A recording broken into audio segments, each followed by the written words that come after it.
Hello student, आप लोगों का हमारे चैनल पर स्वागत है। तो आज हमारा पार्ट 2 है। पार्ट 1 हमने पहले ही करवा दिए हैं, तो पार्ट 1 ज़रूर आप देखें, क्योंकि सभी हमारा जो चल रहा है वो एक सीरीज चल रहा है पूरे हिस्ट्री का। तो एक क्लास दूसरे क्लास से संबंधित है, तो पहला क्लास आप ज़रूर देखिएगा, उसका लिंक डिस्क्रिप्शन में मिल जाएगा। तो चलिए शुरुआत करते हैं। Top 100 question. सिंधु घाटी सभ्यता का प्रमुख बंदरगाह नगर था तो कौन था? लोथल था। सिंधु पर मोहम्मद बिन कासिम ने पहली बार कब आक्रमण किया था? तो 712 ईस्वी में किया था। हड़प्पा संस्कृति से संबंधित स्थल रंगपुर किस राज्य में है? तो रंगपुर है गुजरात में। हड़प्पा संस्कृति किस युग की देन है? उस समय का उल्लेख कीजिए जब वह फली फूली। हड़प्पा काल किस प्रकार निर्धारित किया गया है? तो हड़प्पा संस्कृति आदि ऐतिहासिक है, पिछले क्लास में भी हो गया था। ताम्रपाषाण युगीन संस्कृति है, इसका उत्कल काल 2350 से लेकर 1750 ईसा पूर्व तक है। ये भी याद रखेगा, एग्जाम में डायरेक्ट पूछता है। कार्बन डेटिंग पद्धति से निर्धारण किया गया है, ये भी याद रखिएगा। आगे देखिए, सैंधव लिपि के बारे में आप क्या जानते हैं? तो सैंधव लिपि एक चित्रात्मक लिपि थी जो दाईं से बाईं ओर लिखी जाती थी। अभी तक इसे पढ़ा नहीं जा सका है। मैं कवि हूँ, मेरा पिता चिकित्सक है और मेरी माँ पिसनहारी है। सबका पेशा अलग अलग होते हुए भी लाभ हेतु हम मवेशियों को पालते हैं। उपयुक्त कथन प्राचीन भारत के किस काल की सामाजिक व्यवस्था को चित्रित करती है? तो ऋग वैदिक कालीन को चित्रित करती है। नेक्स्ट में देखिए, नचिकेता और यम के बीच सुप्रसिद्ध संवाद हुआ था तो कठोपनिषद में। बहुत ही इंपॉर्टेंट क्वेश्चन है ये। यम द्वारा नचिकेता और उसके 3 वर प्राप्त करने की कहानी है तो कठोपनिषद में। ऋग वैदिक काल में शासन का प्रधान राजा होता था, जबकि उसकी सहायता करने वाला सर्वाधिक महत्वपूर्ण पदाधिकारी होता था, जिसे हम क्या बोलते थे? तो पुरोहित। ऋग वैदिक युग में प्रचलित लोकप्रिय शासन प्रणाली क्या थी? तो गणतंत्र थी। वैदिक युग में अनस किसका परिचायक था? तो बैलगाड़ी का। नेक्स्ट में देखिए, वैदिक युग में राज्य व्यवस्था अथवा शासन व्यवस्था का स्वरूप कैसा था? तो राजतंत्रात्मक था। वैदिक काल में कानून की उत्पत्ति का स्रोत क्या था? तो धर्म था। चित्रित धूसर मृदु भांड की संस्कृति को किस काल में जोड़ा गया? तो उत्तर वैदिक काल में। किस याग का वैदिक नरेशों के राज्याभिषेक से संबंध था? तो राजसूय यज्ञ का। वैदिक राजाओं द्वारा अपनी प्रजा से वसूल किए जाने वाले कर या उपहार का क्या नाम था? तो बलि नाम था। वैदिक समाज में गुप्ता शब्द का प्रयोग हुआ था तो राजा के लिए गुप्ता शब्द का प्रयोग हुआ था ऋग वैदिक समाज में। नेक्स्ट में देखिए, वैदिक साहित्य में अथर्ववेद को क्या कहा गया? तो ब्रह्म वेद कहा गया। भारत में सबसे बड़ी हड़प्पाकालीन स्थल है तो धौलावीरा है, जो कहाँ है? गुजरात में। ऐसे 2 स्थानों के नाम बताइए जहाँ सैंधव संस्कृति की दो अवस्थाओं हड़प्पा पूर्व और हड़प्पाकालीन संस्कृति के अवशेष मिले हैं। तो बनवाली और कालीबंगा से मिले हैं, जिसमें बनवाली हमारा है हरियाणा में और कालीबंगा हमारा है राजस्थान में। ये पिछले क्लास में ये हो गया था। भारत की सबसे पुरानी सभ्यता कौन सी है? तो हड़प्पा सभ्यता है। बनवाली एवं कालीबंगा में सैंधव संस्कृति की किन 2 अवस्थाओं के अवशेष मिले हैं? तो हड़प्पा पूर्व और हड़प्पाकालीन संस्कृति के। हड़प्पाकालीन मोहरों पर अंकित श्रृंगयुक्त शिरोवस्त्र पहनने और पशुओं से घिरे हुए योगी की पहचान किस रूप में की गई? तो पशुपति के रूप में। नेक्स्ट देखिए, प्रसिद्ध गायत्री मंत्र किस और मंडलीय देवता को संबोधित किया गया है? तो सावित्री, जिसको सूर्य देवता। स्वतंत्रोत्तर भारत में सबसे अधिक संख्या में हड़प्पा युगीन स्थलों की खोज किस राज्य में हुई? तो गुजरात में हुई। आगे देखिए, हड़प्पा संस्कृति की आयताकार मुहरें सामान्यतः किसकी बनी थी? तो सेलखरी की बनी थी। हड़प्पाकालीन सभ्यता मानव इतिहास के किस युग से संबंधित है? तो कांस्य और ताम्रकाल युग से। रजनामा के नाम से किस संस्कृत ग्रंथ का अनुवाद किया गया? तो महाभारत का किया गया था रजनामा के नाम से। ईरान की सीमा के समीप स्थित हड़प्पाकालीन प्रमुख स्थल का क्या नाम है? तो सुत्का गेंडोर नाम है। नेक्स्ट में देखिए, हड़प्पा संस्कृति में घोड़े की अस्थि किस स्थल से प्राप्त हुई थी? तो सुत्कोटदा से प्राप्त हुई है घोड़े की अस्थियां, ये बात याद रखिएगा। नवीनतम हड़प्पाकालीन स्थल धौलावीर किस राज्य में खोजा गया है? तो धौलावीरा कहाँ है? तो गुजरात में।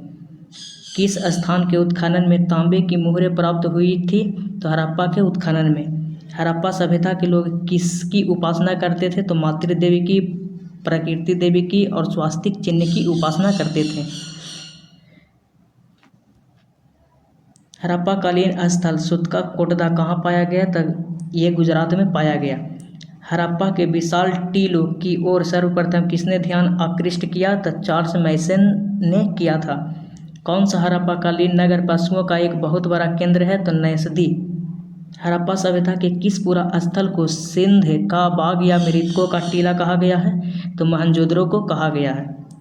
उत्तर हड़प्पा अवस्था काल के चिन्ह किन नगरों से प्राप्त होते हैं? तो रंगपुर और कोटदीजी से प्राप्त होते हैं। आगे देखिए, किन सैंधव स्थलों से यज्ञ वेदियाँ प्राप्त हुई? तो लोथल और कालीबंगा से। सैंधव मुहरों पर पशुपति की मूर्ति युक्त मुद्रा कहाँ से प्राप्त हुई? तो मोहनजोदड़ो से प्राप्त हुई।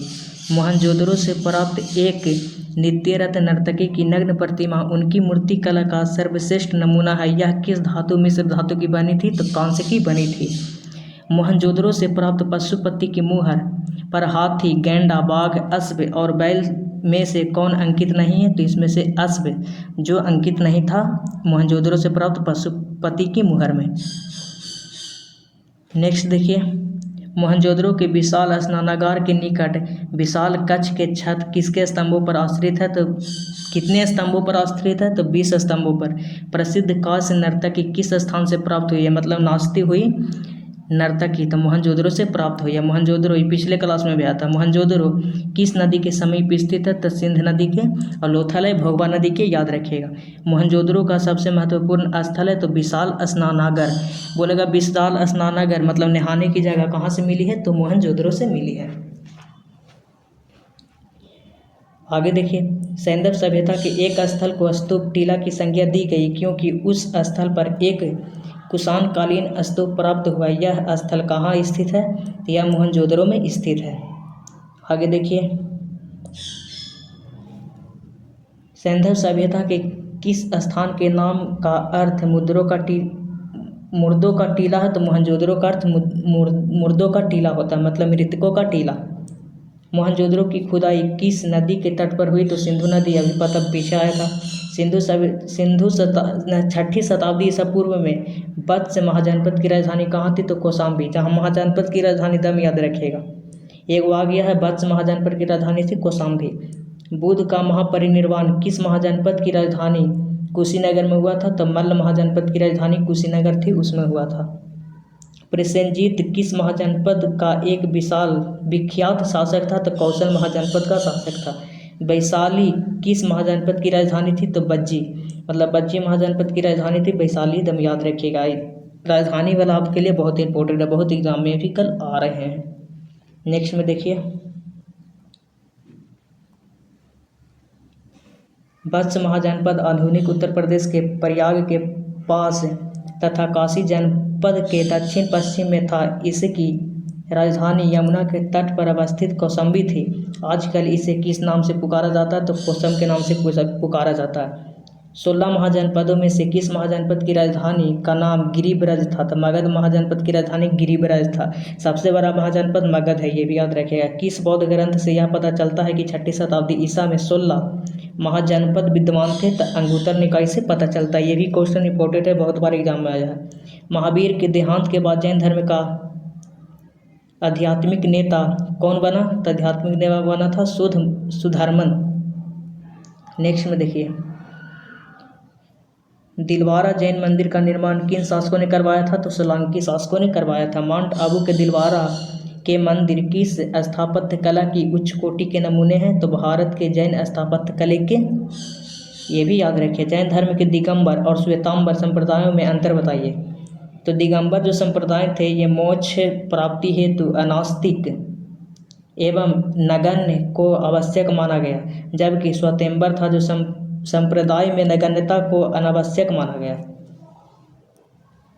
नेक्स्ट, मथुरा कला के अंतर्गत किस धर्म के देवताओं की मूर्ति बनती थी? तो बौद्ध धर्म, जैन धर्म, ब्राह्मण धर्म, तीनों धर्मों की। कालजयी रचना जीवन चिंतामणि किस मत से संबंधित है? तो जैन मत से संबंधित है। हिनसोंग ने किस प्रदेश में जैन धर्म को समृद्ध स्थिति में देखा था? तो बंगाल में। जैन धर्म की कुल कितने तीर्थंकर हुए थे? तो टोटल 24 हुए थे।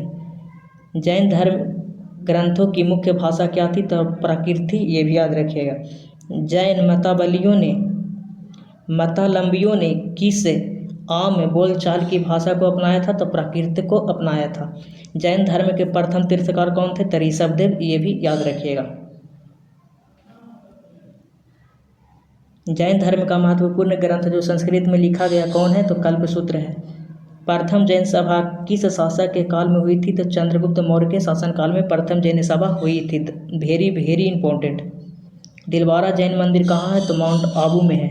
किस जैन तीर्थंकर को भगवान कृष्ण का निकट संबंधी माना जाता है? तो अरिष्टनेमि को, जिसे नेमिनाथ भी बोलते थे।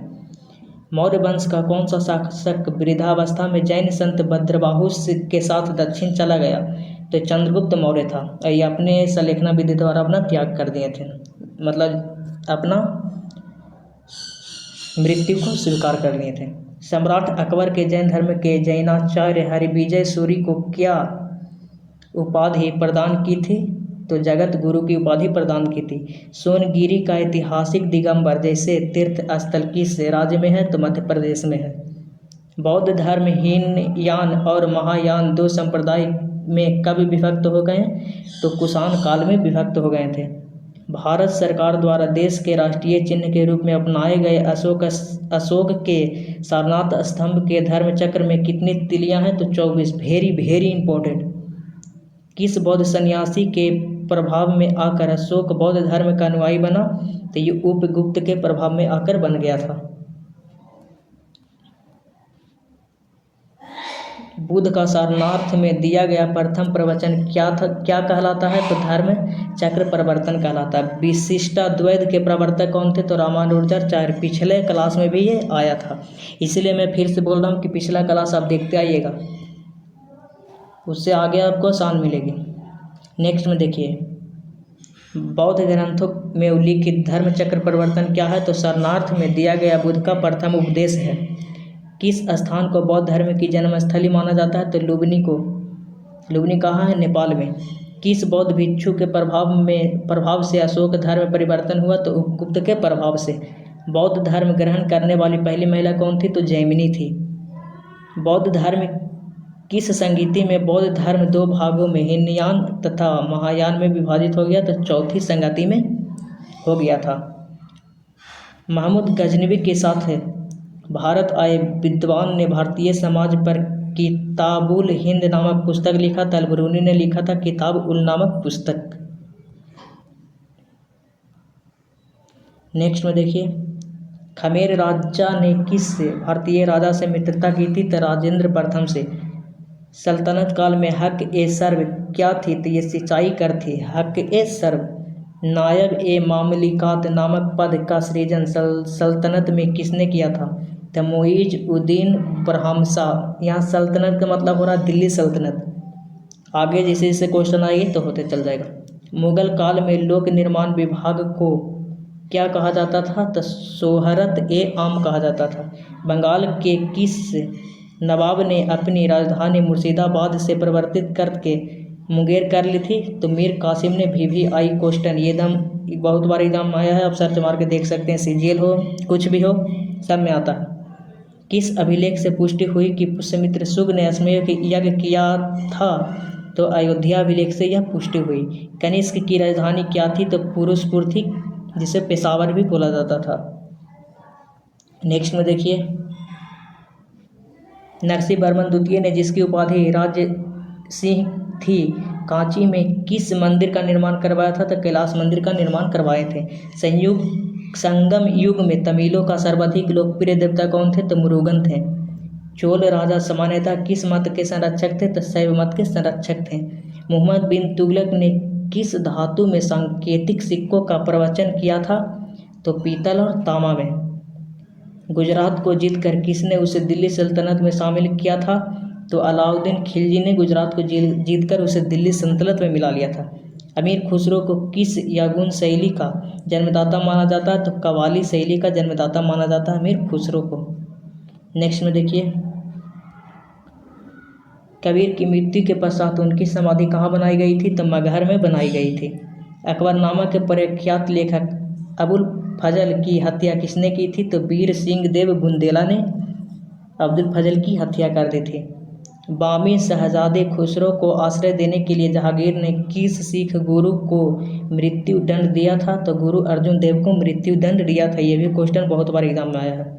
पांड्यों का उल्लेख सर्वप्रथम किस विदेशी यात्री ने किया था? तो मार्को पोलो ने किया था। ब्यास नदी का प्राचीनतम नाम क्या है? बिपाशा नदी भी बहुत आजकल एग्जाम में आ रहे हैं। आगे देखिए, पाटलिपुत्र नामक नगर की स्थापना किसने की थी? तो उदयन ने की थी। ये था हर्यक वंश का शासक। जब हर्यक वंश पढ़ेंगे तो मतलब आएगा आगे क्वेश्चन, तो अभी और आएगा। मगध का प्रथम राजवंश कौन था? तो ये था बृहद वंश, बृहदर्थ वंश, लेकिन वास्तव में हर्यक वंश था। बुद्ध द्वारा गृह त्याग को बौद्ध मतावलंबी क्या कहते हैं? तो महाभिनिष्क्रमण कहते हैं बुद्ध को गृह त्याग को। सल्तनत काल में अश्वशाला के प्रधान को क्या कहा जाता था? तो अमीर ए खाबुर, अमीर ए आखुर कहा जाता था। खालसा पंथ की स्थापना तथा एक धर्माचार पाहुल को किस सिख गुरु ने चलाया था? तो गुरु गोविंद सिंह। भी जाए क्वेश्चन, खालसा पंथ की स्थापना गुरु गोविंद सिंह किया था। आइए आप सर्च मार के देखिएगा, बहुत पूछा। खानवा का युद्ध कब हुआ था? तो 1527 ईस्वी में। चोल वंश का संस्थापक था तो विजय पाल था। तो हमारा पार्ट 2 ख़त्म हो गया है, आगे पार्ट 3 आएगा। तो नए हैं तो चैनल को सब्सक्राइब करिए, ऐसे ही वीडियो आते रहेंगे और फ्री में आपको वीडियो मिलते रहेंगे। थैंक यू, धन्यवाद।